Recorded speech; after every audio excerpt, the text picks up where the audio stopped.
we did find out in the book that even though she may not have cared to have met you, she apparently wanted to know what was in your underwear drawer. You're listening to the Nacho Kids Podcast, where we discuss all things step-family related. Real stories, real people, real help. Your hosts are the creators of the Nacho Kids Method and the Nacho Kids Academy Step Family Coaching Team, Lori and David Sims. Hey, David. Good morning, sunshine. Oh, good morning. Yeah, somebody's like, let's wake up super early in the morning and do some recording. Well, we have to. I know we have to. Well, the options are record early in the morning when we're tired, or record late in the evening when we're tired. Well, you do better on the evening recordings than I do. I know. You wake up chipper. I think we talked about this before. Chipper, chipper, chipper. You jump out of bed like, good morning. I'm like, oh my gosh. Well, this morning I jumped out of bed and I'm like, okay, let's get ready. Next thing I know, you're in the shower. I'm like, man, I could have slept 15 extra minutes. Yeah, but your getting ready is typically such a process. Like, I was like, dude, I got plenty of time. I could probably eat breakfast, take a shower. That is not true. I could shave. That is not true. Probably handwrite a letter to my grandmother. No. And take it to the mailbox. David. Okay. You just start off exaggerating in the mornings, don't you? Gets my day off right. Yeah. Well, I do want to bring up something that happened on Labor Day. We labored? Yes, we labored. So, for people who do not know, Labor Day is a U.S. holiday. And I don't remember all the exact history of it, but it was brought about because of laborers back in the day. I think it was maybe in the 1920s or something like that. The unions fought for like a special day off for workers because they were being worked too much. So Labor Day is actually a day you're not supposed to labor. Right. Which I'm sure some people don't. It's funny because people treat it like almost like an Independence Day kind of thing. Or a Memorial Day. Yeah. Yeah. There's no fireworks, but yeah, people, grill out, get together, whole 9 yards. It's almost like the last grilling or barbecue before fall. Yeah. I was going to say, it's almost like the end of the summer. It's kind of depressing, Labor Day, because I love the summer. I like the heat. I don't like the bugs, but everything else about summer, like it. Don't like cold. Can't stand it. Poor David. Anyway, where were you going with that? Well, I'm in the kitchen after I had just not labored waterproofing the deck. Yeah. You busted your hiney for days on end waterproofing the deck. Weeks on end. Yeah. Yeah. You were getting it. Yep. Anybody that's going to waterproof a deck, I will suggest that you go get a paint sprayer. Yeah. An electric paint sprayer saved my life this weekend. It did. We did more in 2 days than you did in 2 weeks, 2 months, maybe. Don't be exaggerating again. Okay, so you're in the kitchen. I'm in the kitchen and your phone rings and I'm like, I'm not about to go answer it. Yeah, I figured it was you, so I figured it was Anton, your business partner. It's usually somebody I don't really want to talk to. No, but honestly, a lot of times I was upstairs. Let's put some context around it. I was upstairs, you were downstairs. It's not unusual for you to even call me from the next room. So I figured you were calling me. Well, you fuss at me for hollering from room to room, so I call. I don't mind you calling. I just didn't have my phone upstairs with me. It was downstairs. Right. So I figured once I didn't answer it, you would start hollering. So. And you did. Well, the next thing you know, my phone rings. And it's one of your kids. And I answered it and he's like, hey, Lori. I'm like, hey. And I just sit there for a second. He's like, I'm outside. I'm like, I'm inside. And he said, I went to come in and I saw that crazy dog. And you're like, what? Come in our house? Yeah. So I'm like, oh, you're here. He's like, yeah, I said I was outside. So I scream for David and tell him to come downstairs. I'm like, can you come down here for a minute? No, it was like somebody was hurt kind of yelling. I didn't know what was going on. I was aggravated. I was tired. I was sweaty. I'm like, you ain't even got your phone and you up there playing PlayStation or some crap. And you don't know what I'm doing up here? I knew what you were doing. Okay. There was too much feeling of love in the house. What? What does that mean? That means I can tell when you're playing the PlayStation versus working. Okay. I know these things. And so anyway, your son ended up eating dinner with us, which was nice. And I think it was a pleasant surprise. It was a pleasant surprise. Yeah. Yep. He's like the only one who's within any distance that can get here. Yeah, he's like 3 hours away, and they had came down for his girlfriend's family wedding. Yeah. And I guess I don't know if he's thinking, I'm going to pop in and surprise them, or he's thinking, I'm not going to tell them I'm in town just in case I decide not to visit. I think it's the latter. That's what I was thinking. I was hoping you were going to say that. Well, we've heard the girlfriend say, I'm not even telling my family I'm coming down because I don't want them to get mad when I don't come see them. Mm-hmm. So, I mean, he could have been here a month. We don't know. No, but he did. I know. He did spend the night with his girlfriend's uncle or something like that. I don't know. And I was like, dude, you can stay here. But anyway, he's a grown man. He can make his own choices and all that jazz. Yep. So anyway. It was nice to hang out with him. One of the Nacho Kids showed up. Yep. I'll be like, hey, I know you, Nacho. We should get them T-shirts. Original Nacho Kid. Hey, I like that idea. We'd have to get him a tie-dyed one. Yeah.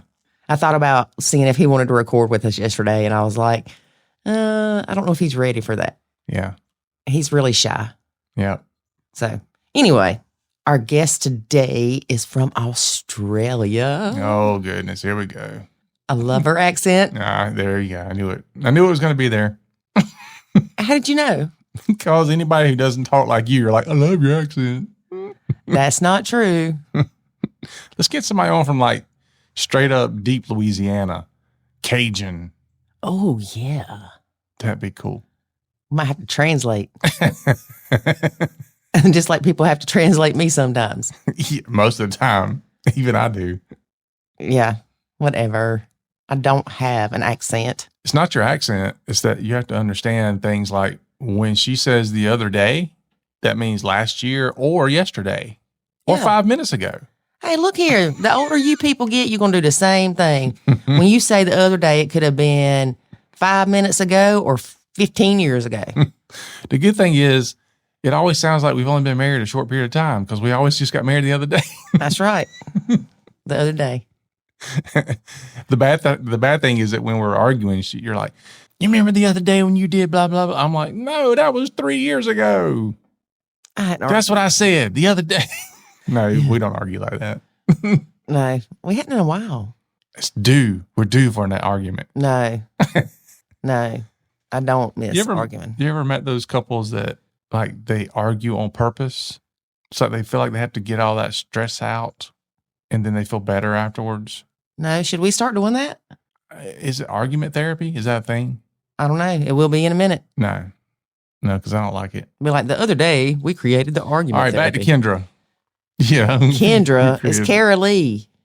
Oh, I don't know where that came from. All right, let's get back to Karalee. Okay, Karalee, and David's going to say her last name. Katsambanis. There we go. Is from Australia, as I mentioned. Mm-hmm. And she reached out to me, and next thing you know, she's a guest on our podcast. Did you say hello? No. I said, what's up? I was like, hey. What you doing? Yeah. She wrote a book called Stepparenting with Purpose. Everything you wanted to know, but were too afraid to ask. The funny chapter in her book. The one that grabs your attention when you read the title? Yes. Is hairy balls and periods. That's just funny. Every time it's funny. Every time. In 10 minutes from now, it'll still be funny. Just hope you don't have both at the same time. Oh my gosh, David. The same person? No, goofy. Well, if you've got twins, you would have it at the same time, more than likely. Right. I don't know, because boys hit puberty at a different time, don't they? Well, I wasn't even considering twins necessarily. I'm just saying when you got multiple households, there's some chance that you may have teenagers hitting these types of milestones at the same time. True. So you got one going crazy on the male side of the hormones, the other one's going crazy on the female side of the hormones. Hormones? Hormones. You said hormones. Hormones. I don't like saying hormones. It's better than saying hormones. I'd rather say hormones. No, that just sounds wrong. It's not harmony. It's not. I know, but there's just something that sounds so nasty about hormones. Like I need to wash my mouth. That was so crazy. Half the stuff you say, you should wash your mouth out, David. Okay. Good thing I balance you out. Yeah, you balance me. All right. All right. So I ain't gonna tell you how much I weigh for you to have to balance me. let's get to listening. All right. Just get to listening. So I can teach David how to say hormones without feeling dirty. Don't say that. It's nasty. All right. Here's a word about the Nacho Kids Academy. There is a way to save your sanity and your relationship, and it's called the Nacho Kids Academy. In the Nacho Kids Academy, you will learn the skills and knowledge to properly nacho, techniques to handle step-family challenges, ways to improve your communication, and much, much more. Visit NachoKidsAcademy.com and sign up today to join other step parents who are seeing the life-changing benefits of nachoing. Again, that's NachoKidsAcademy.com. Oh, guess what? I get to open today. So today we're going to welcome Karalee Katsambanis. So welcome to the podcast. Thank you very much, David and Laurie. I'm delighted to be here. Yeah. So Laurie, do you want to introduce why you have her on? Well, I met this chick on Instagram and she seemed pretty cool and she'd wrote a book about step parents. So I'm like, hey, want to be on the podcast? Yeah, no, you know what it really was? It was, I get to talk to somebody from Australia. I just love their accents. Well, that did cross my mind of, oh, how awesome. Yeah. And then the funny part was we get Karalee on, and first thing Karalee says to Laurie is, oh, I love your accent. And I'm like, oh, gosh. You guys get that over with so we can do something. Well, it's just so different. And I did have to get clarification on what fortnightly was. And because I thought it was every other week at first, but then when you look it up, it's every 2 weeks. So I'm like, okay, is that the same as every other week? And thankfully, you clarified for me that it's actually like a 10-day period. Yes. Yep. So we can get into all that. But so let's give a little bit of background to Karalee and her blend. And, because, some people are probably going, what makes you somebody who can write a book about step families? Because she's awesome. And she's from Australia. Yeah. And she's lived this mess. So exactly. So that's what we want to get into. So tell us about your blend and your dynamics, how many kids and step kids and all that good stuff. And how long you've been blending and I will. Okay. Thank you, David and Laurie and everyone. So we've been blending for 15 years. My stepchildren are a stepson who is 26 and a stepdaughter who is 25. And I came into their life when they were both 11 and 12. And with their dad, whom I'm married to, we have 3 children. I have a son who's 11, a daughter who is 10, and another daughter who is 8. So there is a big age between the blend. The kids all get on. We call my stepkids the big kids and my kids the little kids, and it works really well. So I was a step parent before I became a mum, and it works well. I love the way you said she's been living this mess. It's not a bad mess, but there definitely are some challenges. And I think I wrote the book because I say that this is the book that I wished I'd had 15 years ago when I began the step parenting journey. In Australia, we're a nation of 25 million people, and I really found the only place that I could source some good information was the Dr. Phil and the Oprah shows and those type of shows, which I know you guys will all be laughing in America, but in Australia, it's very, very different. And while you can get papers and books on how many families have split, how many divorces, how many separations, how many second marriages there are. What I found was severely lacking was a book with some real life tips and strategies and insights into how to manage some of the more challenging step parenting events, and tips on how to engage and also manage the ex. Because what you often find is when people split, they're all fine, and then when someone repartners, it's like the green-eyed monster of jealousy just comes out, and it can make things very difficult, and people lose sight that the important people in all this really are the children. I also wrote the book because I'm very passionate about step parenting. I called it Stepparenting with Purpose because what I firmly believe is if stepchildren cannot see a good working relationship between their biological parents and their step parents, the role modelling will be gone for the rest of their life. The chances are is that they will replicate what they've seen, what they've witnessed. The odds are that they will end up being step parents themselves, and the cycle will just keep on and on and on. And I always say that, to a biological parent, if your ex has repartnered, don't take your anger out, towards that other person. Be glad that that person is stepping up and trying to have a positive influence on your child. That person does not want to take your position as the mother or the father. They just want to have the chance to make a positive difference. But if you're bad-mouthing your ex and you're bad-mouthing their new partner, who is either your children's stepmother or stepfather, you're not doing a good thing for your children or for anyone. And you can feel like that, but don't let your kids see that. And I just think good workable relationships, good role modeling will just help normalize the whole blended family step parenting experience and take some of the weirdness out of it for the children. Because another important thing that I think, David and Laurie, is to remember that your ex is not your children's ex. That's the number one thing. Your ex is not your children's ex. And it doesn't matter what you may think. It doesn't matter why they've left you or how they've left you. They are still either the father or the mother of the child that you've created with them. And while your relationship with them hasn't worked, they're still the mother or the father of your child. And you need to work on yourself and find a way of dealing with what has happened with your split and keep that completely separate from your children's relationship with the ex. Right. I do want to back up and tell what your background is. Sure. Okay, so my background, well, I'm 47 years old. I'm an only child. My professional life, I trained as a teacher and then became a journalist. And here in Australia, I'm a news and current affairs television commentator, radio commentator. I write regular political columns, and I also am a senior executive media trainer. So I teach people how to answer questions in a television studio and in a radio interview as well.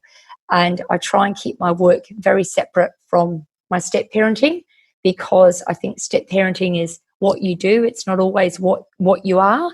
And so people are quite surprised when they find out that I'm a step parent, because it's not that I've always kept it hidden, but I'm quite respectful of my stepchildren who now live in Melbourne, and they're young adults and they've got their own careers in business and things. And their stepmum has brought out a book with her on the front cover, which was chosen by the publisher.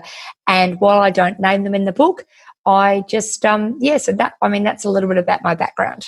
Right. And you mentioned to us that you did explain to your stepkids that there were things that they may not like, but your stepchildren were open to it because they know that this book will help people. Yeah, look, it's really funny. An important thing that I'd like the audience to know is that, so I've been a step parent for 15 years, but I have actually never met or spoken to my husband's ex-wife.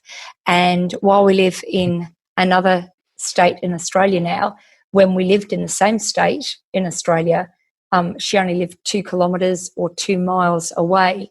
And I thought it very strange at the very beginning that here was I going to be having her children half the time, completely shared, full child custody, not full child custody, full child support, all those things in childhood, and she just didn't want to meet. And I remember thinking at the time, well, that really isn't the right thing. It's not the right message for the kids. Did I think 15 years down the track that would still be the case? No, I didn't. But it's funny, when I wrote this book, there are a couple of jaw-dropping moments, but I wrote the book knowing that one day my stepkids would read it, and they're very supportive of the book. And it's funny, my stepson said a couple of years ago, you know, I know my mum has never met you, but it's a bit of a backhanded compliment because she knew that you were always doing the right thing. And I said to my stepson, well, that's funny, you know, I'm a pretty objective person, but it is pretty immature not to have met. I said, you know, we're so far down the track. How much easier would life have been in the beginning if we'd just met? And she had already repartnered anyway. So, but that was her choice. I think also people don't realise that when they're getting into the step parenting blended family thing, there are many choices to make. There's no exact answer for everything, but there are some basic do's and don'ts. And I think it's sad because years go by so quickly. Can I believe I've been a step parent 15 years? Oh my gosh, no. I still look on my 26-year-old stepson as the 11 and 12-year-old that I first met. But time does go by quickly, and you can't get that time back. Probably in my husband's ex-wife's mind, she probably thinks she's done nothing wrong. And she probably thinks, well, you know what? He remarried, I repartnered. That was his choice. That was my choice. Big deal. But I'm a far more level-headed person. I think of the bigger picture, and I thought back then of the issues down the track, the 18th birthdays, the 21st birthdays, the things in the future. And you know what? They've been and gone. The occasions were not as they should have been, and I just think it's a shame. But a few friends of mine say, look, you give it far too much thought. She made her choices. She had every opportunity. They actually said she was a mum for 12 years before you came on the scene, and if she hadn't worked it out then, she was never going to have worked it out. Mm-hmm. We did find out in the book that even though she may not have cared to have met you, she apparently wanted to know what was in your underwear drawer. Well, it's funny, you know, it's a case of, and this is where I say it to everybody, that I'm a huge believer. I'm not a psychologist. I'm not a psychiatrist. I think there's a very important place when there's separation or divorce for professional counselling for both parties as well as children, because no one walks down the aisle of a church or wherever you might get married thinking that they're going to get divorced X number of years later. And I believe that when people split, they're grieving the loss of a dream. Now, we had an occasion where we were selling our unit in Melbourne, and it was a 40-degree day, and it was my stepdaughter's netball grand final, and it was quite weird because we were out. So when you have a home open in Australia, you're not allowed to be there. You sort of go down the street or go have a cup of coffee. And it was the weekend that my stepdaughter was with her mum, and her mum chose to come to our home open with a friend of hers rather than watch the netball grand final. And the day was 100 degrees Fahrenheit, and I just thought, I found a note in my underwear drawer. So we'd already been married for a few years after this, and it was a bit of a vulgar note. And I just thought, this is really sad. This woman needs to go and talk to somebody about her feelings. She'd already repartnered, and I thought there's a lot of hurt and bitterness still there. But I felt saddest because I thought, what did you say to your daughter as to why you didn't go and watch the netball grand final? Whatever you said would have been a lie, because there's no way that you would have said, I'm going to go to the home open with your father and your stepmother. So it's also a way that you have to really take control of your feelings, and you have to work them through. And you have to realise that if you split from someone or the marriage doesn't work, you're not a bad person at all. It's a thing that happens. My husband got married far too young. They were so young when they got married. There was a lot of family pressure for them to stay together. They'd tried to split before. All the aunts and uncles and the parents had said, no, you must stay together, must work it out. They just ended up growing more and more apart. And I think that people, you've just got to be objective and really take control of your feelings, because it's still sad, isn't it? It's funny when you mentioned that, it just brought it back to me. And I thought, well, you know what? That's something that she chose to do. She had the choice. I mean, why you would even go to a home open of your exes is just beyond me. I don't know. I'm not wired that way. So I guess some people are, but why would you do it? And when you found the note, did you like go through all the rest of your clothes into drawers and look to see if there was anything else anywhere? Yeah, I did actually. I did. And in Australia, I don't know if it's the same as in America, but for the realtor, or we call them the real estate agent, you have to sign a book. It's a carbon copy, so they can tell who's come to visit the property. And she'd written her name in there. And I just said to my husband, well, she's evidently done it because she probably wants you to ring her and have a go at her, but we just ignore it. Just ignore it. And that is the best thing you could have ever done. And I thought, you know what?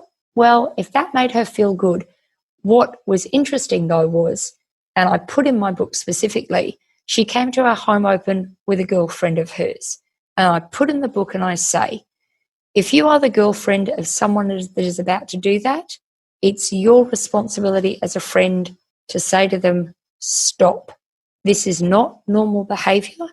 I really think you need some counseling. I'm not going to aid and abet you in doing this. This is not healthy for your mental health, and this is not normal. You really need to go and see a counsellor. No, I'm not going to go with you to the home open of your ex and the thing, because my philosophy in life is treat others like you want to be treated. So if I was that woman, if I was my ex-wife's friend, or so my husband's ex-wife's friend, I'd be thinking, hang on a second, would I want someone coming and doing this? And you can't tell me that the friend wasn't complicit in this, but you just ignore it. You just ignore it. You know, the friend was sitting there going, if I was you, I'd go over there. You doggone right, I would. Yeah, but what is it going to achieve? It doesn't achieve anything, does it, really? I mean, if you've repartnered and he's been married for a couple of years, what does it achieve? No, it's not for achieving anything. It's just people often, especially when it's not their problem to deal with, they often don't mind giving crazy feedback and advice because they're not the ones that have to live with the consequences of whatever happens. Yeah. Well, and here's my thing is people sell houses every day. Is it normal for the people looking at the house to just roam around without the realtor? Yes. I mean, yep. It is? Yeah. So she could have stole something of yours. Yes. And that's what happens. That's what happens. So when you go into a home open in Australia, they might ask you to take your shoes off, you sign the book, and then you just wander around the house. I don't like that.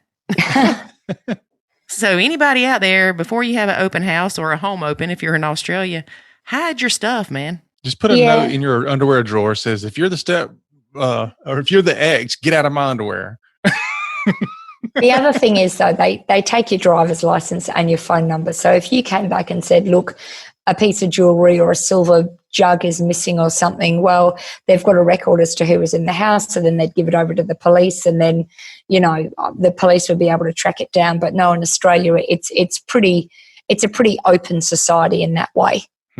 So what about the older stepkids? Because we often hear people say, well, as soon as they turn 18, they're moving out, or all of our step family troubles are going to be over.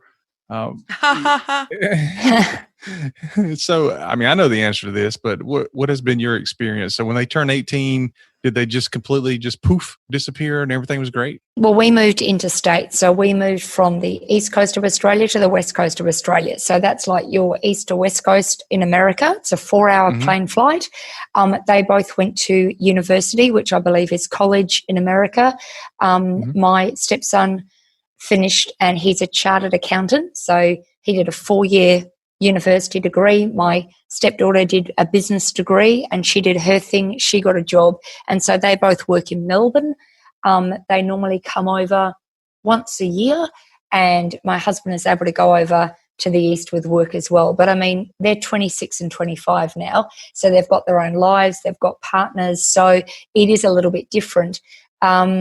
But look, in Australia, when they're 18, if we'd been in the same state, depending on where they chose to go to college, probably that, you know, when kids turn 18, the child support stops, and that mandated you've got to do X number of nights at one house and X, that sort of falls by the wayside. And it depends who they're living with, or, if a parent is living nearer a university than not, they may choose to live. And then it's interesting though, because I did say to my stepson, because in Australia, quite often people have jobs while they're at university. They might work in a coffee shop or they might wait tables. I did say to my stepkids that if you're going to live with us, I would expect you to pay some board and like some rent, because, you can't just loaf off for that. You've got to make a contribution. If you were having to share a house with 5 friends or something like that, you'd be paying for things. I would expect you to do that. And I think they gave that to their mum because, as I said, they had to move to Melbourne and stuff like that. But I think it's a little bit different in Australia to the United States in what happens. But some kids live at home and they don't pay anything. But, I mean, I was an only child. I still paid board and rent to my mum and dad. And people would raise eyebrows and say, gee whiz, you're an only child. Shouldn't you be given everything? And my mum said, well, this is part of the big bad world. You're going to have to pay rent to somebody someday. You may as well start paying for some rent and some board now. And I truly believe it makes somebody a more responsible, resilient person. Mm-hmm. I agree. Yeah, I definitely agree. In high school, everybody's getting cars when they graduate when I was younger. And I remember I knew I wouldn't get a car. That's not how my family worked. And so I got what's called a hope chest. It's like the cedar chest you put memory stuff in. Yep. And I remember thinking, man, my parents are horrible. My friend just got like a 1968 Mustang and I get a hope chest. But I'm going to tell you, I appreciate things so much more because I have worked for them versus being handed them. Yeah, definitely. Definitely. And I take my hat off to my stepkids. They always had, in Australia, are allowed to work from the age of 14 years and 9 months. Lots of casual jobs. They always had casual jobs all the way through. And I was the same as you, Laurie. I did 4 years at college.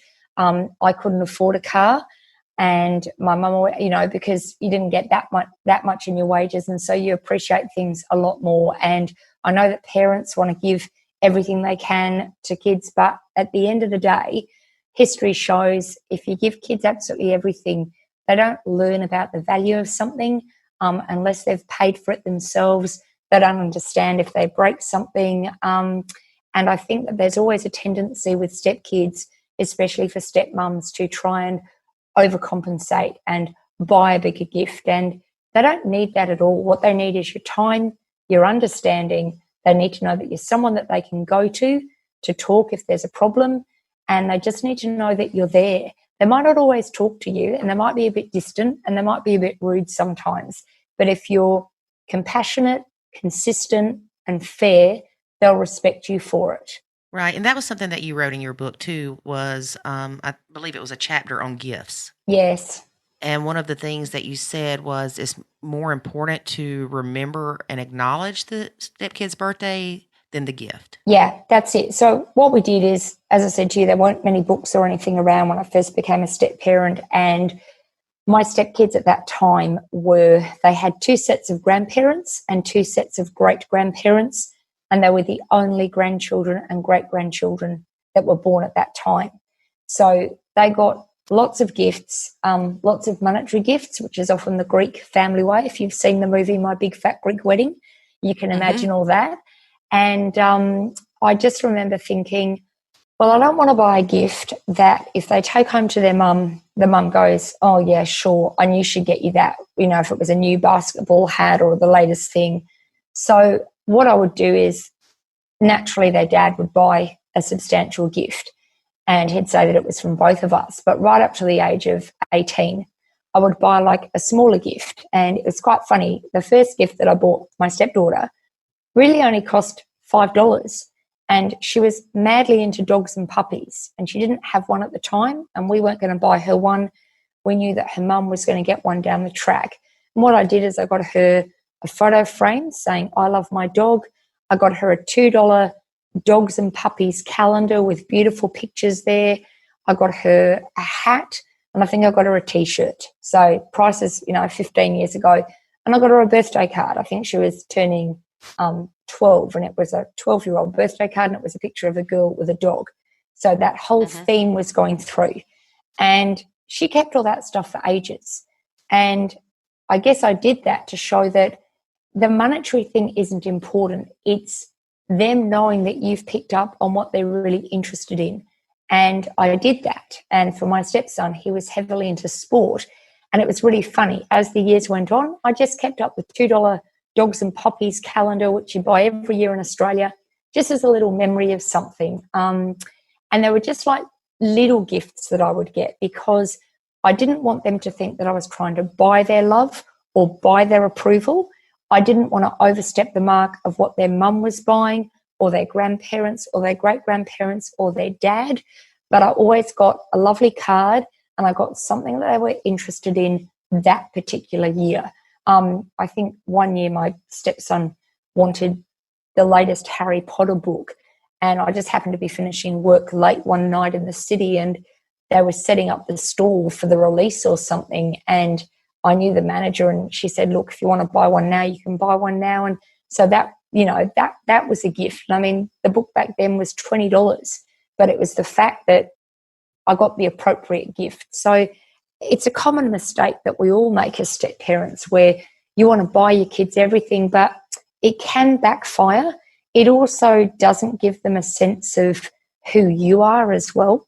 That's true. Yeah. If they know that you're all about just buying the latest thing or buying something blingy instead of buying something thoughtful, and it doesn't matter the size of the gift, it's more sort of like being there, and you just get a bit of a feel for it.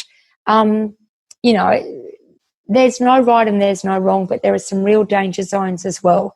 There are some, step parents that are far too generous, and that can raise the ire of, the mum or the dad, because, naturally you probably have maybe got a bit more money because you're not having to financially raise those kids as much as their parents are in terms of child support. So you probably do have more disposable cash to buy them the latest PlayStation game or the latest Lego or whatever. You've got to be careful. You just have to be careful with what you do.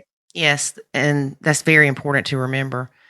Now, I want to ask you, when your husband, did he have guilty parent syndrome with his kids? Is that as big of a thing in Australia as it is here, where he doesn't really discipline the kids as much as he thinks he should because he doesn't want them to prefer to be with mom, or he doesn't want them to say they don't want to come back, or he buys them extra things that he probably wouldn't buy your bio kids together? No, we've never had any of that. Haven't had any of that at all. So I'm very lucky with that. I think the number one thing that I picked him up on very, very early on was when we first got married, he'd have what he called an open pantry, which meant the kids could just go in and help themselves to snacks.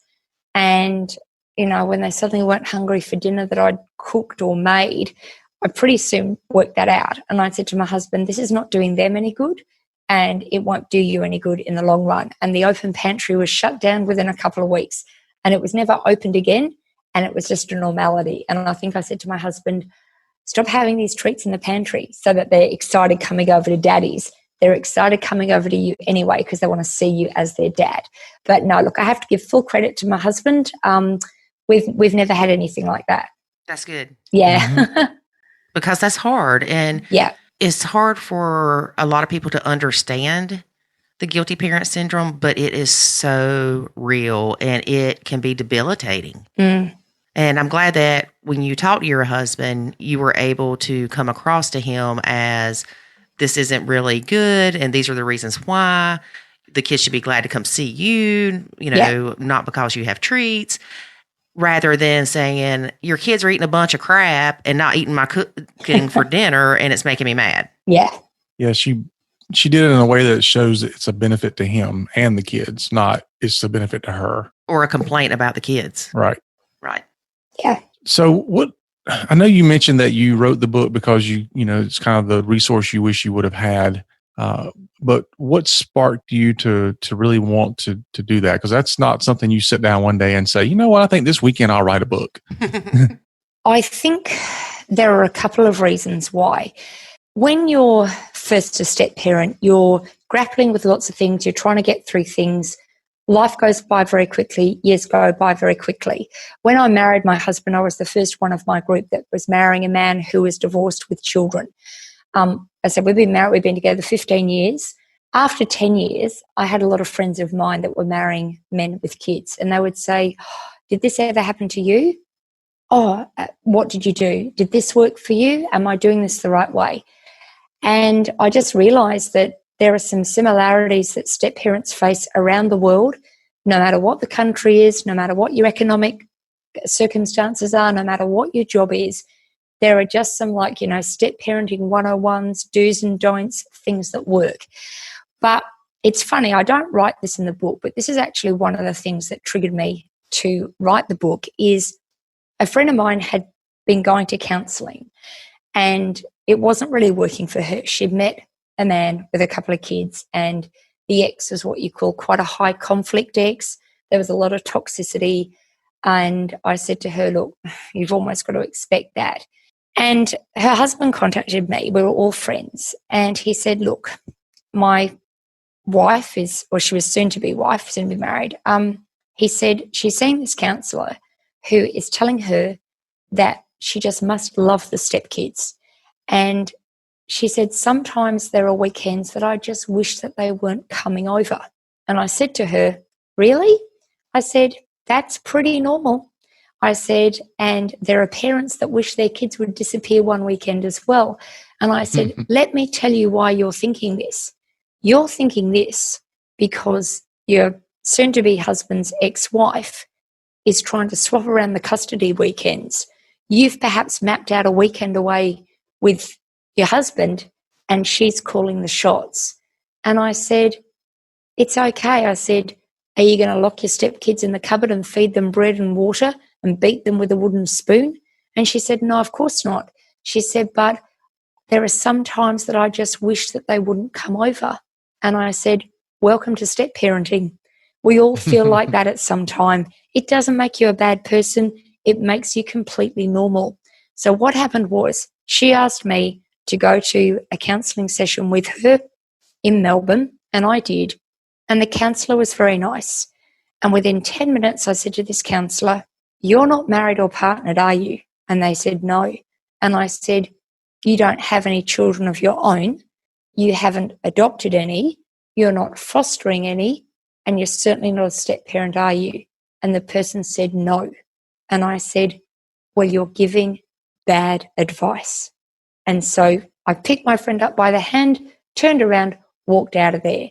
And her husband came around with a huge bunch of flowers a week later and said, that counsellor has been making her feel like she's this small and that she's a bad person. And I said, well, yeah, she isn't. And her husband said, I know that. But this counsellor keeps saying to her, you must love the stepkids. You must change your whole life. You must drop everything when they come over. And I said, that's wrong. That is completely wrong. We have all had occasions where a custody weekend has been swapped around on us or a game has been played. That is a normal human behaviour.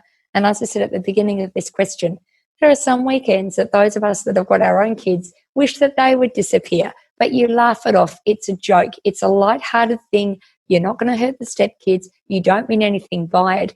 You would just sometimes like some time alone with your partner, which is what we all want.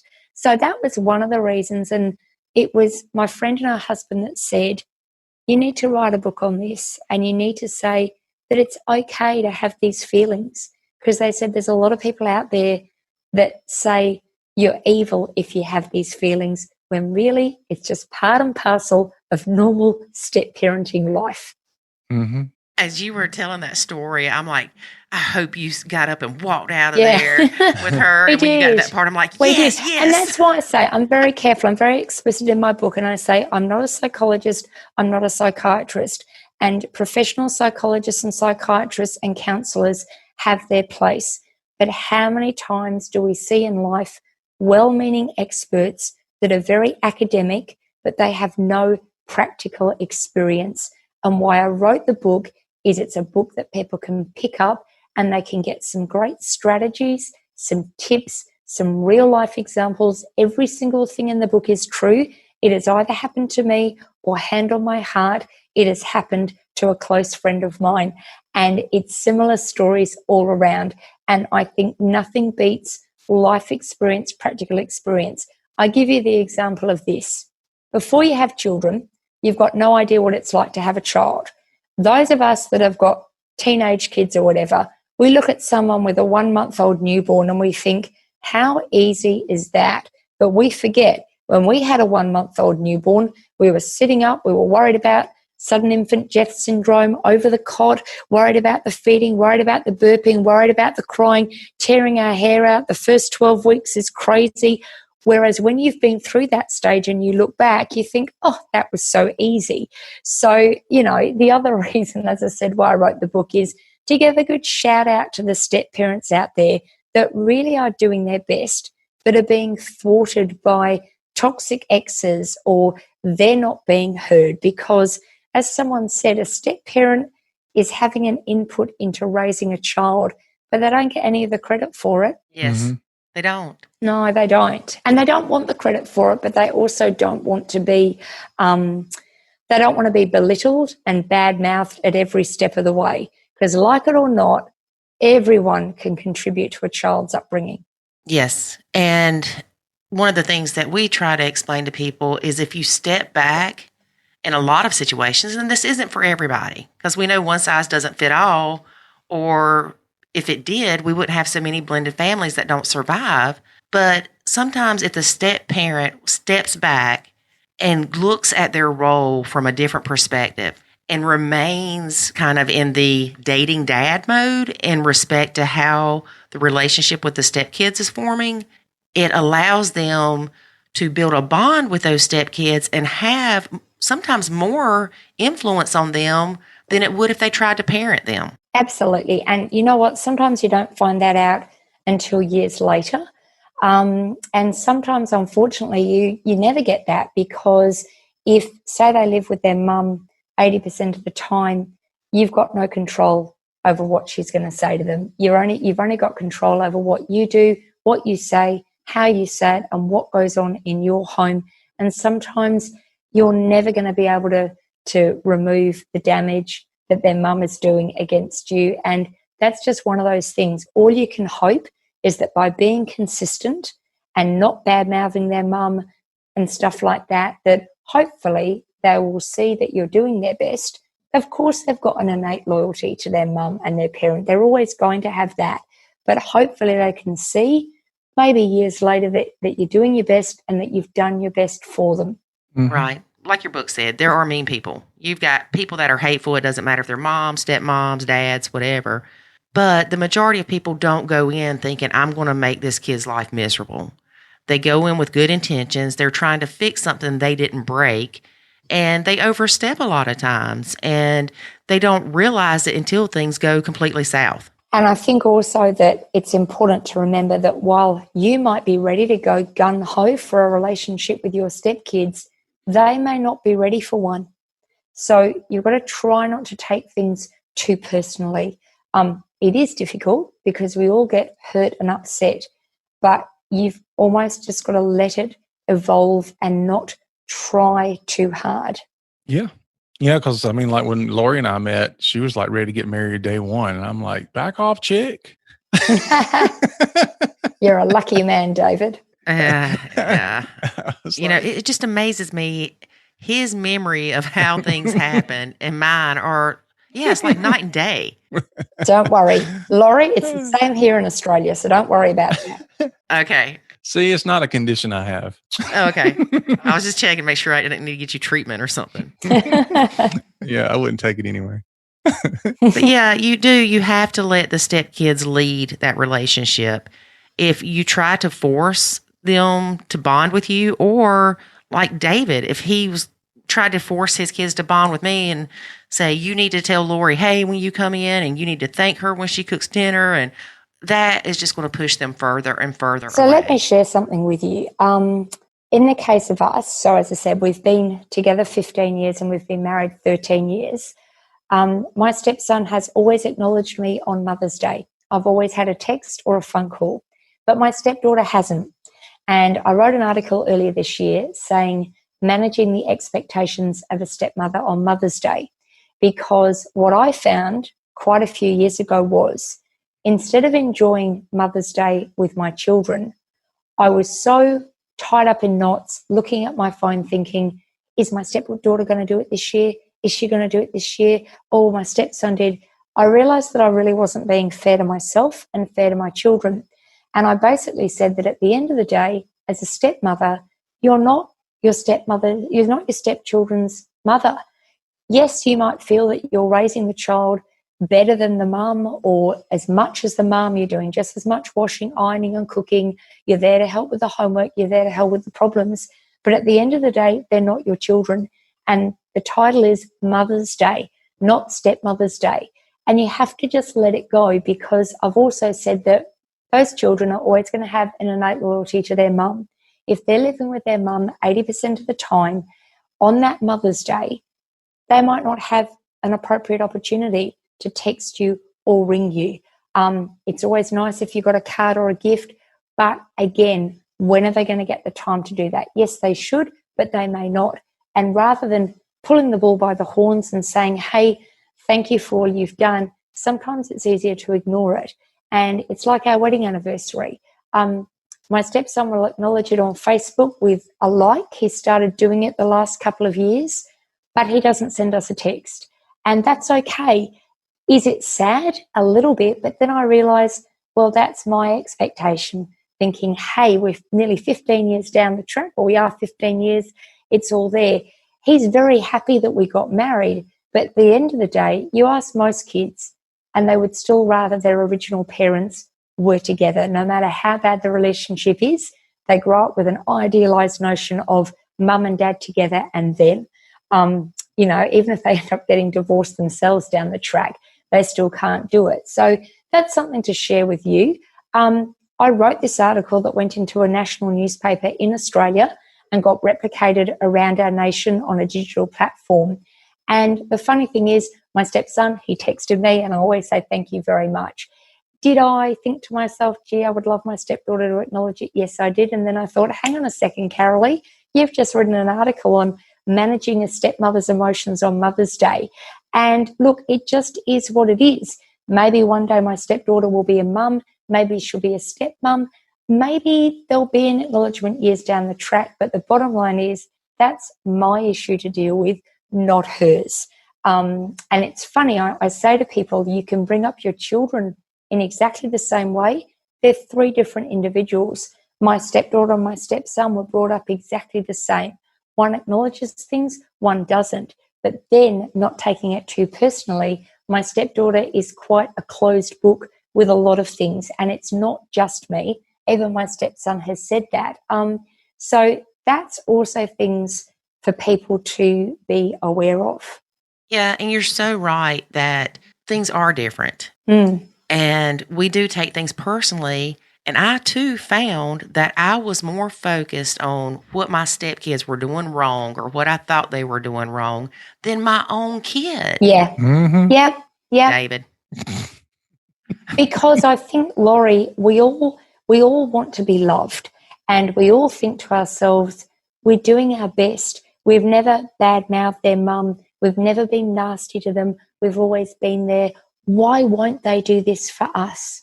We'll acknowledge a birthday with a text or something they won't acknowledge us. Why? Half the time could be this generation. Half the time is maybe they don't do it because they know that it will upset us. It's a little way of them getting a little bit of power. Half the time, who knows? The other thing is, have I ever had a conversation to my stepdaughter about this? Not really. I've sort of said to her, hey, it's sometimes nice to get acknowledgement for things. And she'll go, yeah. But it doesn't quite equate. But there again, as I said, I'm 47. She's 25. I guess this goes back to when she was 15 or 16. We're trying to put older heads on young shoulders. However, one thing that I have done differently with my children is I have always taught them to acknowledge. And the other thing I think to be aware of is it depends on the age when you inherit your stepkids. If you've had them from the age of 2 or 3 or 4 or 5, you've got more of a chance to build those things in there. once you get stepkids that are already 11, 12, or 13, those bonds and things, they're already formed. And it's not that you want to try and break them or try and remold them. You try and show them by example. But you'll always find a different way of doing them, or you'll always say, listen, I hope I don't do that with my children. That is normal. That is normal. But, it's all good. It is what it is. But, I think a lot of stepmoms, we do take things so very personally. And it could be anybody. And the stepkids are going to react that way towards that person because they are hurting and they are confused and they have those loyalty bonds with their bio mom. And they don't want to hurt bio mom's feelings by letting her know that, hey, my stepmom's awesome. I'm sure that if my stepkids would have went to their mom and been like, Lori is the best, because I know that's how they felt about me. Sure they did. Yeah. That she would have been like, what? And we know that she didn't care for us or for me. And that was okay because I didn't care for her. But we did try at one point to go sit down with her and her man friend / boyfriend, whatever, at the time that the visitation changed from 11 out of 14 days to her getting them more often. Now, this was by her initiative, though. She wanted us to sit down and talk to her and say how things were done here so she could be consistent. Oh, but the trickery. It was not to be consistent. It was so it would be better for them at her house.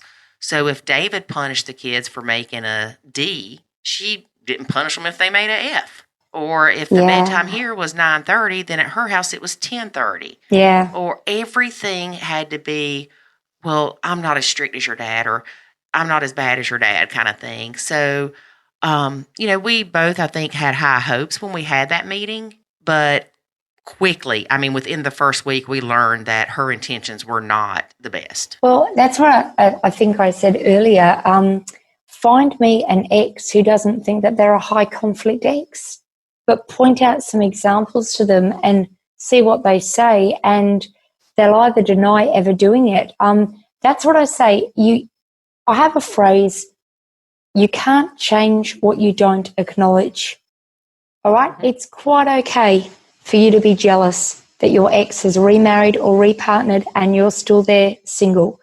But it doesn't mean that you won't repartner or remarry down the track.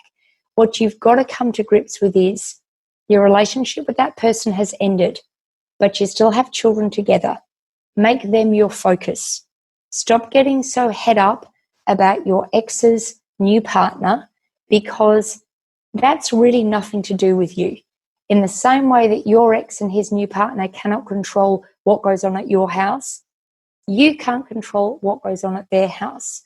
All you should be interested in is my ex's new partner treating my kids nicely, showing an interest in my kids, being loving towards my kids, being kind.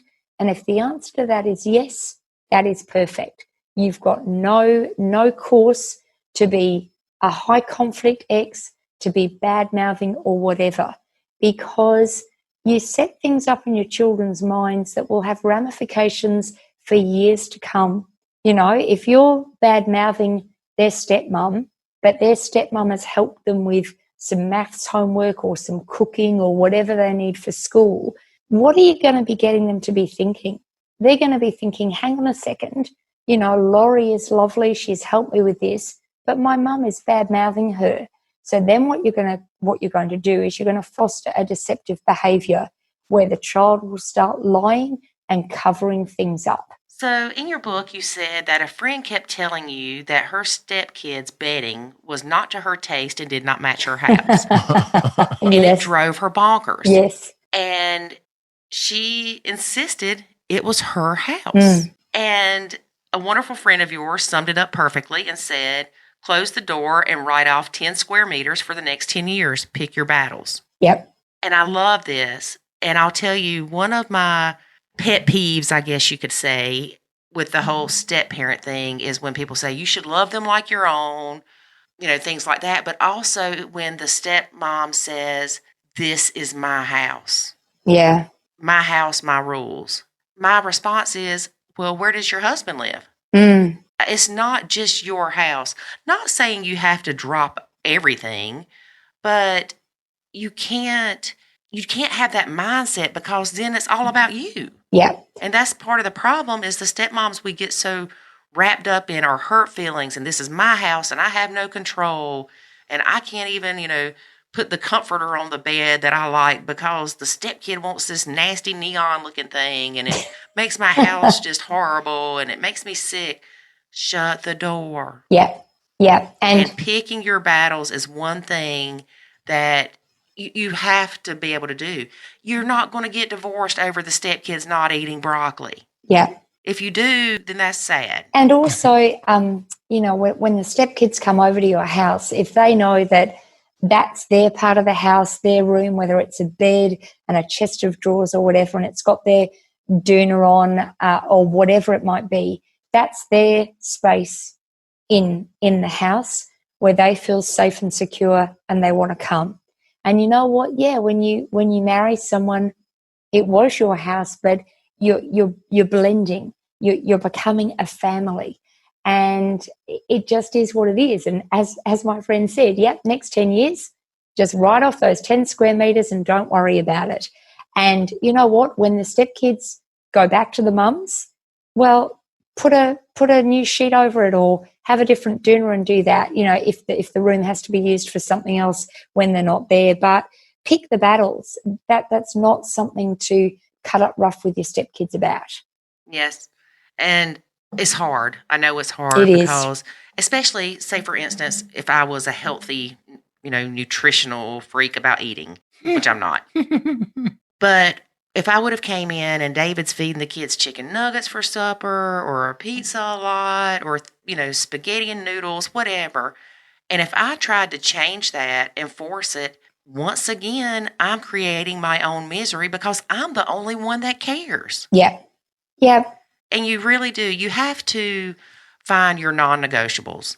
For instance, a non-negotiable, I believe, as a step parent, is no, your kids aren't going to be drinking in my house. That's right. And I said my house because it is my house too. But really, it should be your kids don't need to be drinking in our house. Yes. Because to me, that is not the same as their bedding or their, eating habits. That is more of, I don't want my son seeing them coming in drunk. Yeah. I don't want to get a phone call that your kid's wrapped around a tree because he was drinking. Yes. There's more to it than that. So you really have to identify your top non-negotiables and say, this is a hill I'm willing to die on. And if you don't mean it, then don't say it. But for me to argue with David about whether or not his kids were going to eat something, I'm not saying that never happened, but in hindsight, and as my wisdom has grown, that was stupid. Yeah, but we've all been there and we've all done it. I remember once I'd made a beautiful chicken and avocado sandwich. My stepdaughter was going through fussy eating stage. I'd made a beautiful chicken and avocado sandwich. She was doing rowing at school and this and that. And in our freezer, we had a packet of Magnum ice creams, which are very rich flavored chocolate ice creams with caramel and chocolate and everything. And she looked at me and she opened the freezer and she took one out. And I said, well, hang on a second. That's not lunch.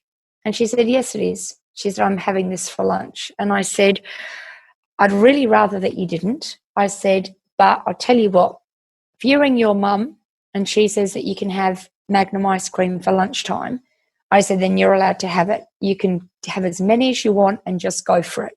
And she stood there and she put the Magnum ice cream back into the freezer, and then she took the chicken and avocado sandwich. And I said to her, I'm quite happy for you to have the Magnum ice creams.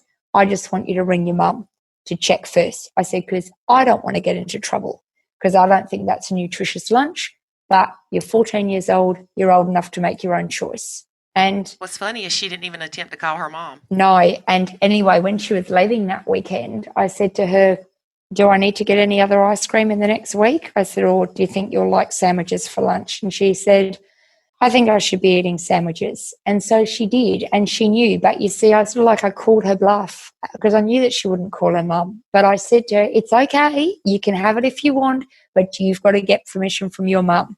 And, all these funny things. But I'm just going back to the thing where you said, yeah, that concerned me in the beginning.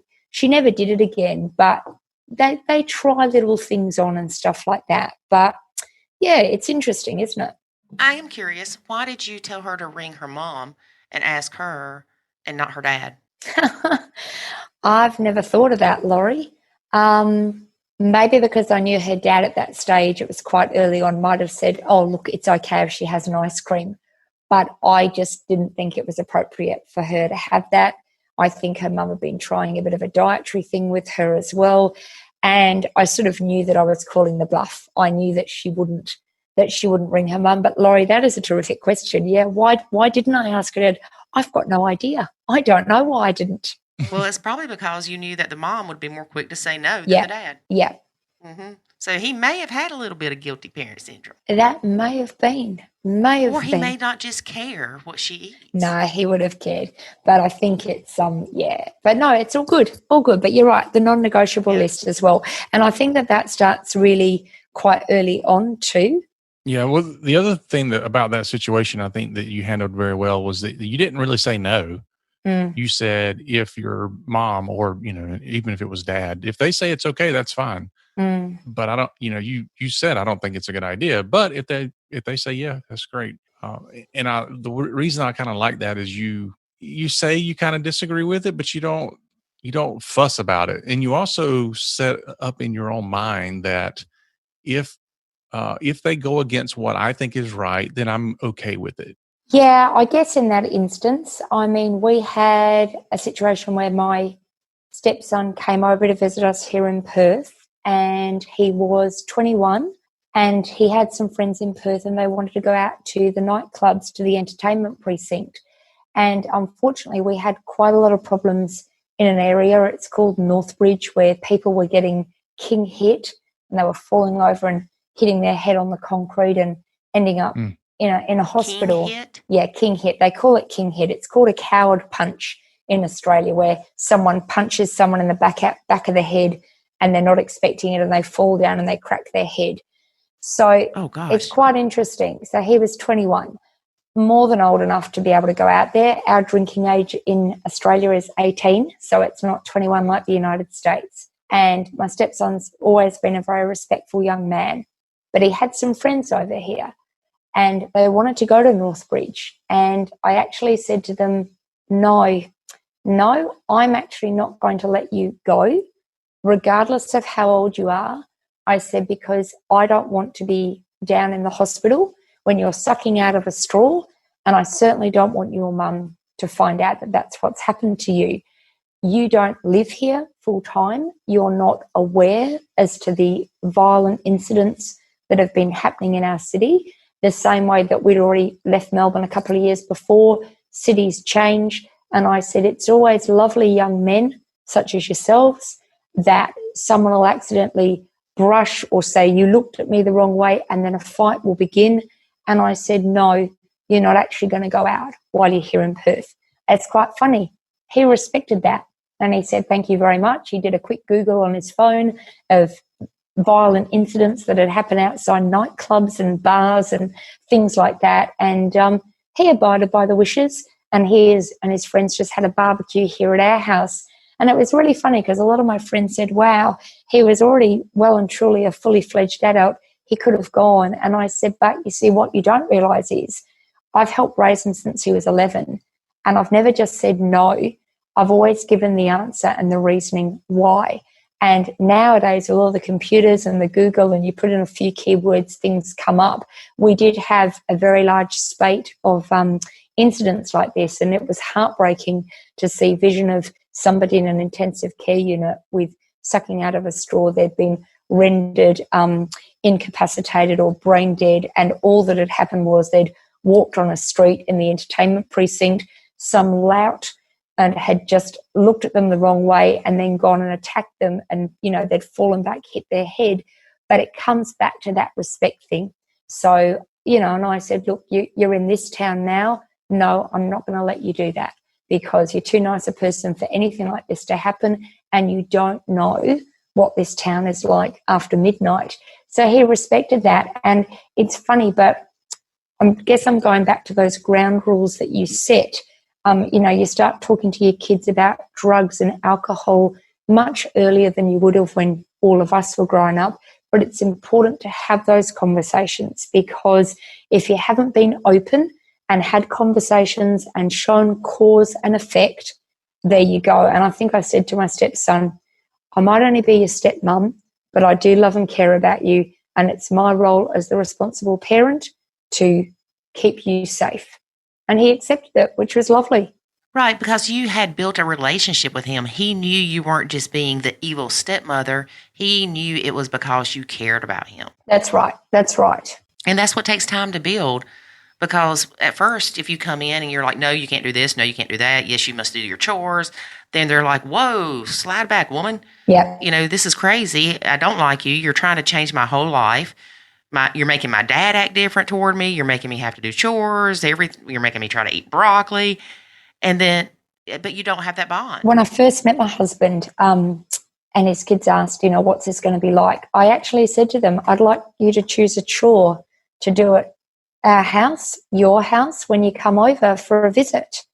And they looked at me and I said, you can do anything. You can choose to set a table, clear a table, water the plants, do a vacuum. I said, making your bed is non-negotiable, but choose a chore. And they evidently didn't have to do any of this at their mum's. And a couple of weeks went by visitation. And I actually said, I'm not an unpaid slave or servant. One day you're going to have your own houses and you're going to have to do some chores, whether you like them or whether you don't. Choose a chore or I'll choose one for you. So they quickly chose a chore. Did they like doing them? No. But then they got into the swing of it and they did it. And so we had a funny moment, and we all laugh back now because when they come over to visit, they have a giggle because it reminds them.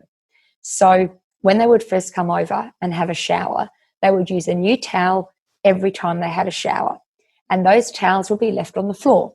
And yours truly would then pick up the towel and hang them over the towel rack, because I'm very fussy with personal hygiene, but I think changing a kid's towel every 2 to 3 days is adequate. They don't need a towel every shower, and they certainly don't need a new towel every day. That is just making mounds and mounds of washing. Anyhow, So what happened was I would do this and I would say, pick up the towel and go, yeah. And then they go to the laundry press, they'd get out another towel, and soon, like in a weekend visit, we'd be going through 14, 15 towels, and I would be thinking, this is crazy. I would hope a maximum of 2 towels for each kid. We're going through dozens of towels. So what happened was, and I let this go on too long, but it's funny when you look back, they had a shower one day and they left the towel on the floor, and they went to school.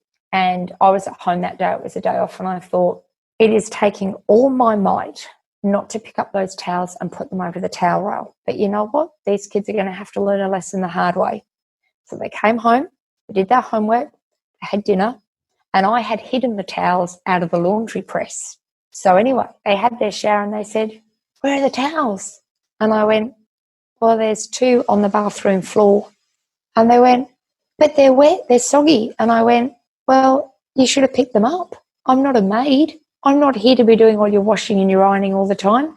You need to take responsibility for your towels and hang them over the rack. Well, I can tell you, hand on the heart, it never, ever happened again. Those kids picked up their towels. They then put them in the laundry basket. They then really modified the amount of towels that they did. And I can tell you as a step-parent, that was one of the most difficult things I ever did. Let me assure all your listeners, our floors were spotless. They were so pino cleaned and Dettoled and disinfected that there was nothing wrong with those towels that were left for 10 hours on the day on the floor. But I thought, I don't know whether they're doing this just to get at me or whether this happens at their mum's, but this cannot continue to happen at our house, because it was just getting like a Chinese laundry. And the funny thing is, when they came over last year, my kids had done the same thing, and I'd said, you've got to go pick your towels up and stuff. And my stepson said to my kids, your mum used to say that to me all the time when I was your age. You better pick them up. And so, that's a funny moment, but it's also quite a serious moment, because I'd said to my husband, what are your kids being taught? This is not normal. They've got to pick up their clothes and hang them over the racks, because if everyone is doing everything for them, they're going to get to be very spoilt teenagers and spoilt young people. This starts from a young age, teaching them to pick up after themselves and contribute to the household. Now, so if you would have said, you told them this about the laundry. Yeah. And so they had consequences by not picking up the towels. Yep. And you were enforcing those consequences because you didn't pick the towels up. And a lot of times we see where the dad would be like, give them the towels, or get upset about it because it's like, oh my gosh, it's a towel. Yes. Or the kids, would make a big deal about it, complaining to the dad, to where this stuff turns into a fight. I think the thing is, initially my husband had said that, and I think I said something like, they've had 6 months to get used to this situation. I think that's long enough. They have a meal cooked all the time. They have clean clothes, clean bedding, clean pajamas, a beautiful place to live, healthy food, lots of activities and everything. This is not a hotel, life, they've got to be made to realize how life and a household works. And so he supported you with that. He did, but I think initially he did say, oh, for goodness sake, it's just a towel. And I said, no, this is going to become a bigger problem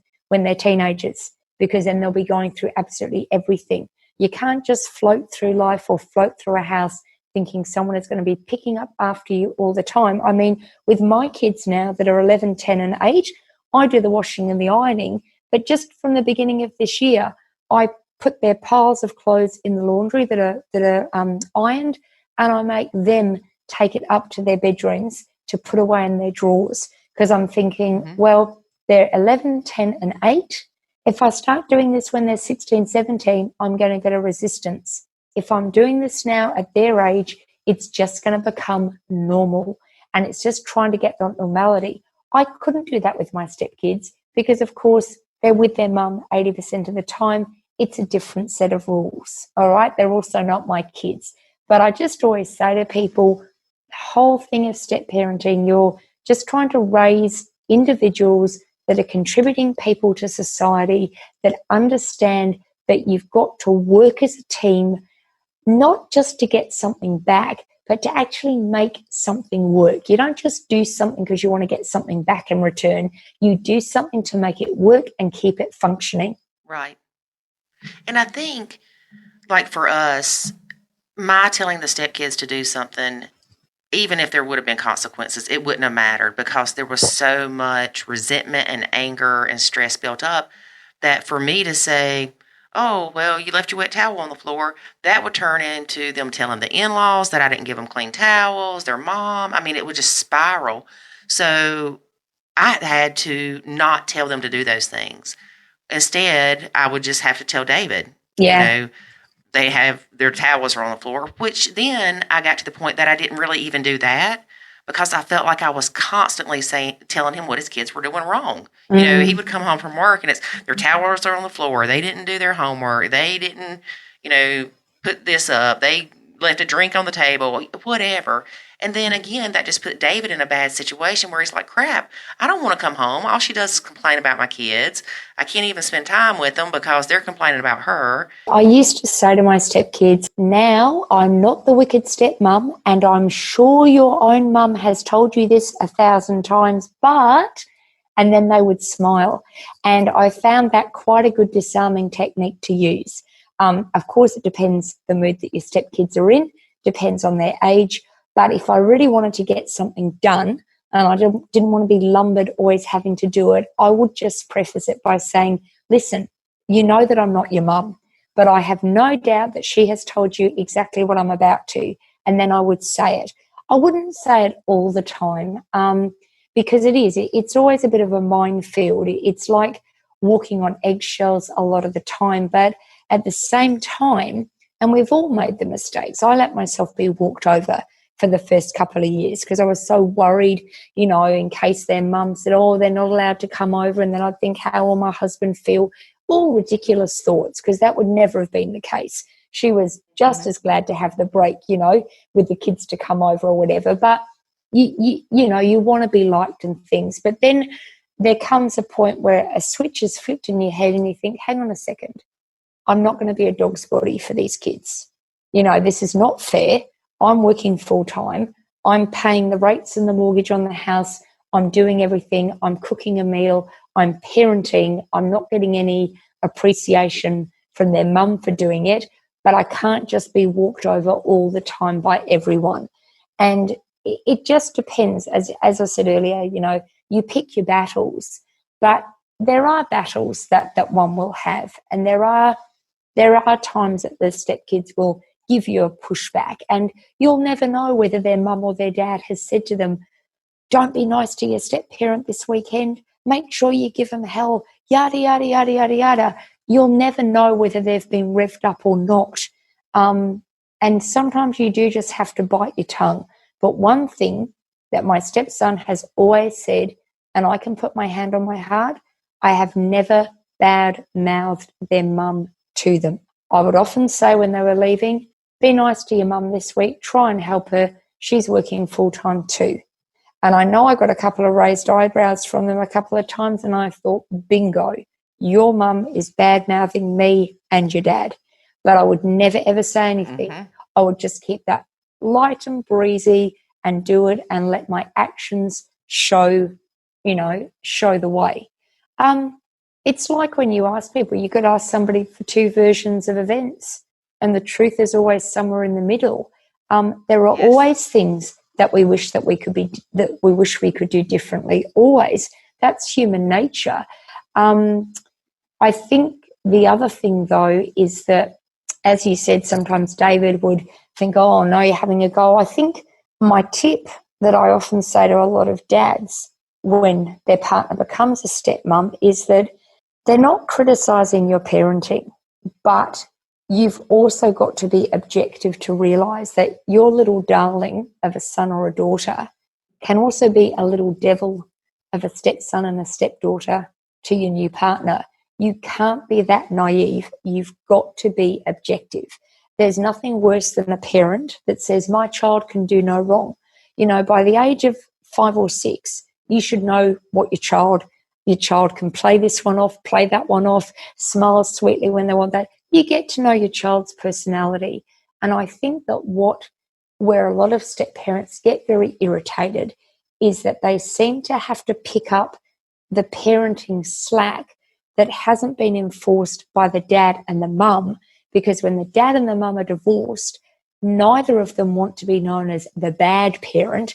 They want to be known as the good time parent, instead of thinking, hang on a second, my job is to raise you.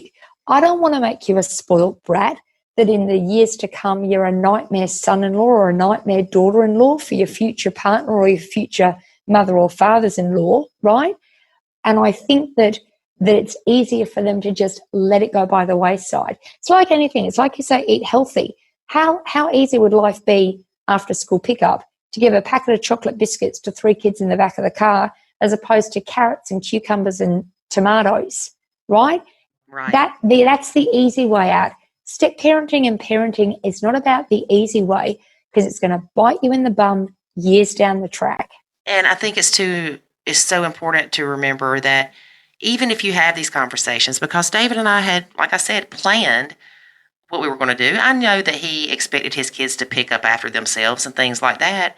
But then once reality hit, and he wasn't as bad this way or as much this way when we had the kids more, but once it went to 50-50, I noticed that he did not want to spend all his time telling his kids to do their chores, because in his mind, he was losing 50% of the time with those kids, and the time he did have with them, he wanted it to be good times. Yeah, and that's understandable as well, because unfortunately, you never know the games that an ex can play. As I said, and it's interesting because as a step parent, I'm not the one who got separated or divorced.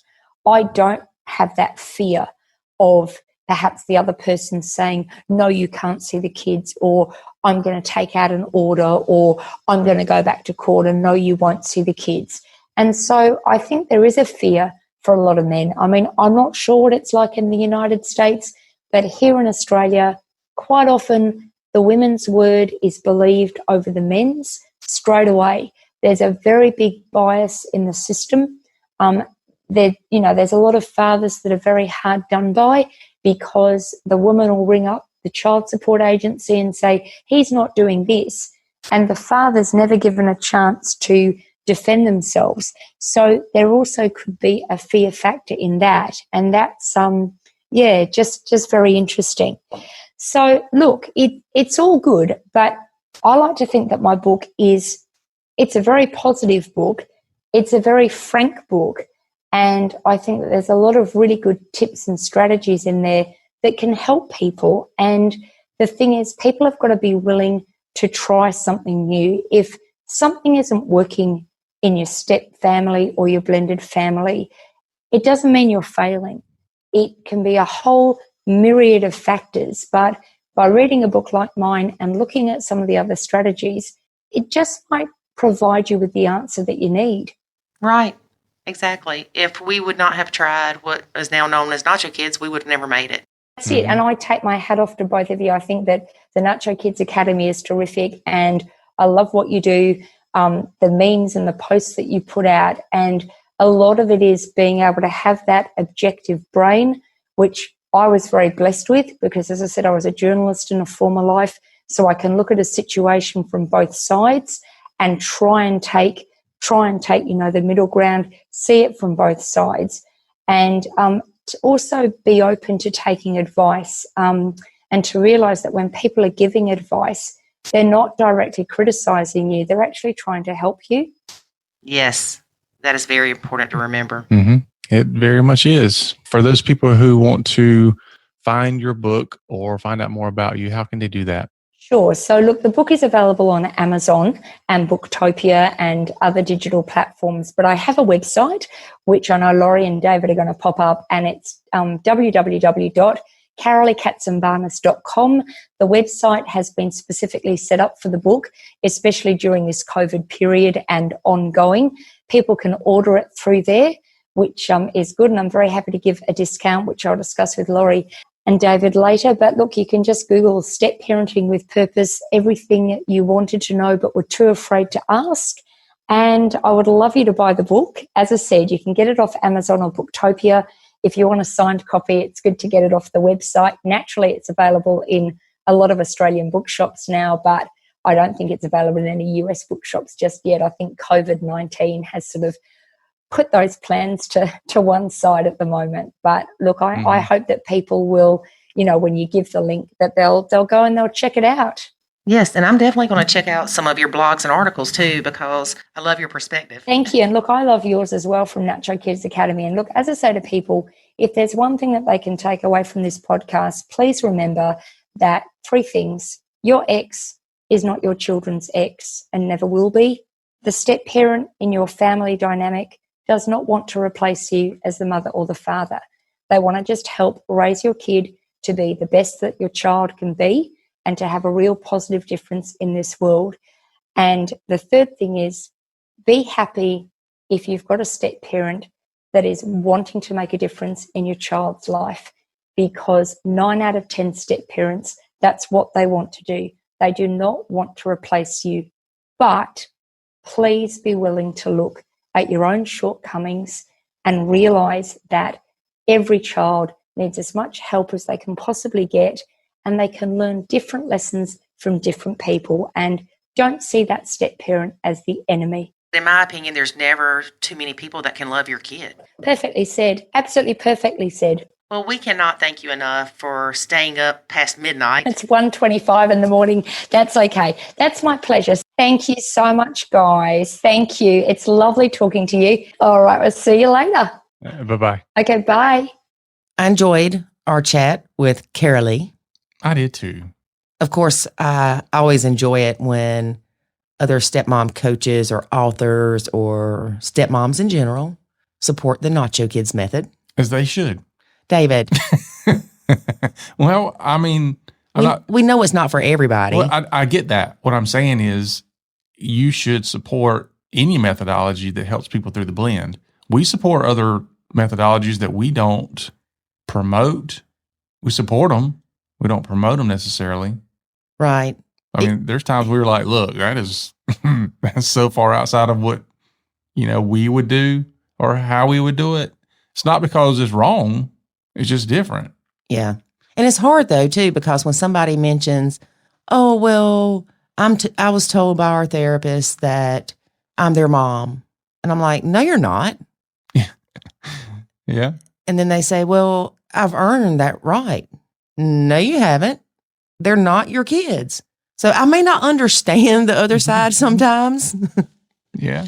I mean, I understand where they're coming from. I do. They've been in this child's life for, 15 years since the child was a baby. They are a motherly figure. Mm-hmm. And not to mama. There is so much difference between, I don't know, we should probably do some research to figure it out. But it's like once you get over maybe the 5-year age mark of a kid, you have very different challenges than if you come into it under 5. And I don't know if 5's the number, but the point is when they're tiny kids, it's going to be easier for you most of the time. Yeah, because it's easier to train them at that point. Well, I think they just don't know a life differently than that. And so it's, they don't have that looking back. Now, you'll still have the crazy ex poisoning them and all that. But I think the relationship is just easier. Right. Karalee had a friend that was seeing a counselor, and the counselor told her she should love her stepkids. Mm-hmm. And this had her friend feeling bad about not wanting the stepkids in her home. And we see this all the time. If you go to a therapist, I'm not saying that they shouldn't tell you things you don't want to hear. But if you walk out of there feeling like crap, you might want to find somebody else to go to. You should feel better. You should. Well, you should. I don't know. I don't know what I'm trying to explain. I know what I'm trying to explain. But they shouldn't be giving you a bunch of rainbows and unicorns. But I think they should be giving you an action plan. Like, don't just say you're doing this wrong. Yeah, but you can't tell somebody that they're supposed to love somebody else. Yeah, I mean, think about that in any other context. Somebody's telling you, you must love this other person. Now, I'm not talking about like brotherly love. I'm talking about you should genuinely love this person. Yeah. And they're telling you that. And you don't. I mean, in any other context, that would probably make you go, huh? Yeah. So, of course, Karalee went with her to this therapist. Oh, yeah. And when she was telling us a story, I'm like, I hope you stood up and said, you're crazy. She said that she said to the therapist, you don't have kids, do you? Or you don't have adoptive kids or stepkids or whatever. And that she took her friend's hand and they left. Yeah. She was a lot nicer than I would have been. Yeah. But we hear that similar story a lot. And we're not saying that all therapists are wrong. No. But if you've got one that's telling you you need to love your stepkids like your own, and they're not even part of a blended family, or even if they are part of a blended family and they got little Susie when she was 6 months old, and no, don't put those pressures on people. Yeah. Well, two, I think that people need to speak from not just experience, but from the experience of others. Like people come to us sometimes with things that we never dealt with in our relationship.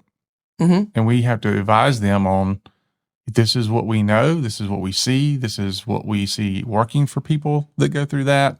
This is not my opinion is because we dealt with it this way, or I feel this way about it. Here it is. And the thing about a blended family situation is a lot of it is take a step, look around, see where you're at. Take another 2 steps and stop, look around, see where you're at. And sometimes you're taking steps forward and sometimes you're taking steps back and sometimes you're taking steps sideways. But it's a constant process to figure out, is this working for my relationship? You do the hokey pokey and you turn yourself around. It feels like that, and that's the thing is if somebody's counseling you or coaching you or anything else, and they're trying to give you this whole beginning to end roadmap, there's no way, because you just don't know how things are going to play out with people until you start saying, all right, we're going to try this one thing or two things, and let's see what happens. If that's good, then let's move on to the next step. If that's not good, then let's back up and let's try something different and then go from there. So, I mean, we've had people before where we're like, you know, this whole loving your stepkid thing, it doesn't work out a lot of times. And people say, well, I do love them and they love me back. And I'm like, okay, great. That's working for you. Let's move on. Right. Let's move past that and address something else. I love my stepkids and they love me. Now. Now. Pre-Nacho, not so much. No, it was not there at all.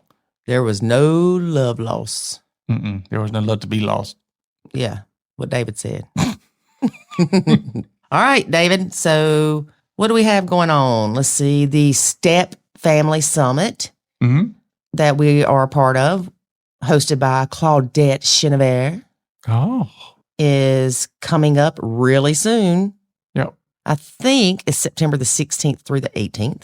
Do you know how people get involved in that? How do they find out more information? To learn more about the Step Family Summit, go to nachokids.com/the Step Family Summit. Cool. Very good. What about drawings? We got any winners this week? Nope.